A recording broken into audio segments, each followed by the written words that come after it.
In June 2026, two North Carolina lawmakers didn't show up for a vote, and their absence was enough to change how race and diversity get taught in every public school in the state. Senate Bill 227, titled Eliminating DEI in Public Education, it became law. Session Law 2026-20 on June 24, 2026, after the legislature overrode Governor Josh Stein's veto. This wasn't a quick fight. The bill first passed the Senate back in March 2025, and Governor Stein vetoed it that July. The Senate overrode that veto in July 2025 on a party-line vote. Republicans there already had the votes on their own. The House took almost a year longer to act.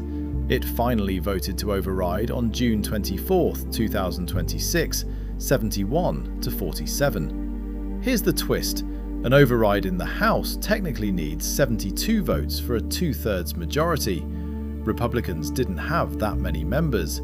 But two Democratic representatives were absent from the chamber that day.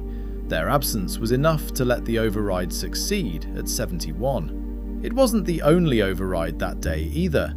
Lawmakers also overrode vetoes on a companion bill for higher education, one for state government agencies, and a separate immigration enforcement bill.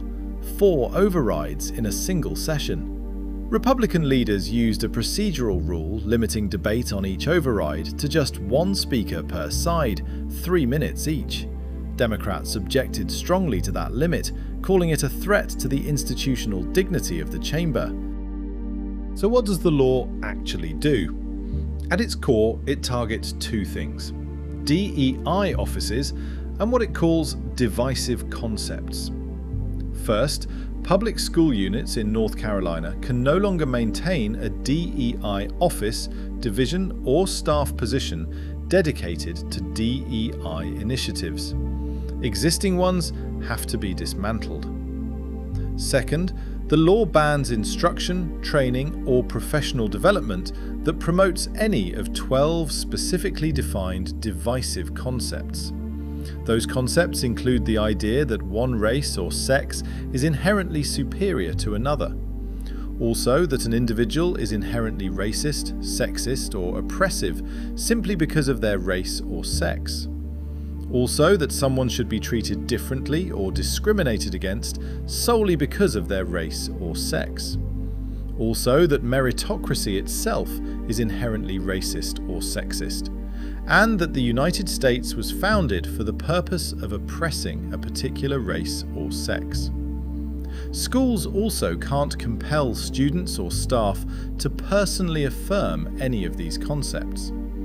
Local school boards now have to adopt policies barring employee discrimination based on protected categories under federal law. And every district must certify compliance by September 1st, 2026, and every year after that. Supporters, like bill sponsor Senator Michael Lee, argue this is not a ban on teaching history. It's meant to stop instruction they see as divisive, including specific training materials cited during debate. The John Locke Foundation, a conservative think tank, backed the bill as restoring equality and non-discrimination as core constitutional values. Opponents, including the North Carolina Association of Educators and the ACLU of North Carolina, argue the bill's language is vague enough to create real confusion and could chill honest classroom discussion of race and history altogether. Some teachers who spoke out before the override said the bill could strip away materials that help students see themselves reflected in what they're taught. Here's a detail that got lost in a lot of the debate. North Carolina's own state schools chief and the State Board of Education chair jointly said the law does still, in their words, expressly and appropriately preserve teaching about historical oppression based on race, ethnicity, or religion. But that same joint statement also said the law leaves genuine unresolved questions for educators about exactly where the line falls in practice. Governor Stein criticised Republicans for prioritising this fight over unresolved teacher and law enforcement pay raises. Senate Bill 227 eliminates DEI offices and bans instruction on 12 defined divisive concepts in North Carolina's K-12 public schools, becoming law on June 24, 2026, after a veto override that succeeded by exactly 1 vote's worth of empty chairs.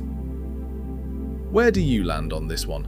Necessary guardrail or government overreach into the classroom? Let us know what you think. And if you learned something new, hit like and subscribe for more breakdowns of the laws shaping North Carolina.